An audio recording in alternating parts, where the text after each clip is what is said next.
Hi, I'm Dana.cataldi with the Partners Trust in Brentwood, and I'm here actually with John Ciolino, who is our in-house lender from First Capital. And John came to our meeting the other day and just spoke to us a little bit about how important it is to get pre-approved at this point. Banks are taking a long time with loans these days. Appraisals are coming in, sometimes a little bit under.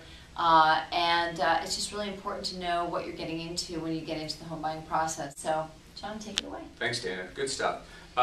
Yeah, things have really changed. I mean, I've been doing this now for 25 years. What's happened, though, there's this curve now where everything truly is what we call a full documentation loan. So someone needs to qualify for this money that we're going to lend them. Almost every day I get a call from a client saying, I've been in escrow now for 45 days. My loan was just turned down where I was told 3 weeks ago everything was fine. So we actually go through the process of getting all of the documentation that's needed. And I'll give you one example. Let's say, for example, the simplest. Someone's on a W-2. They come to me and say, you know what, I'm on a salary, here's what I make, and the normal loan officer will take that information and say, okay, you're on a salary, run the numbers and say this is what you qualify for.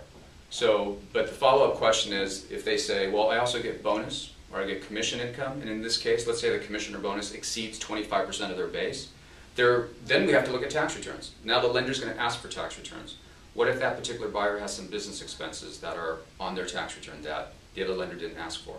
It's such a fine line now as far as debt to income ratios, as far as percentage of income needed to qualify, that a simple mistake like that can cause a transaction to fall apart. And that being said, though, even though we are seeing some issues with loans, John's great about remedying a lot of the situations, but we are also seeing a really active marketplace. You know, the market is down right now, 25% in some areas. However, you know, for example, I just pulled up Santa Monica, an area near Ocean Park, and there were, I believe, 50 things that were active, 22 had been sold. So there are definitely things are happening. Buyers are out there, they're ready, there's a lot of pent-up demand right now, but properties that are priced fairly are absolutely going into escrow, so that's the good news. Yesterday, for example, I locked in a client on a 15-year fixed-rate mortgage. It was I think it was a $715,000 loan, 3.75%. Wow. So, and it's funny because I don't realize sometimes how low these rates are. It's absolutely phenomenal right now. Yeah. So a great time to be a buyer.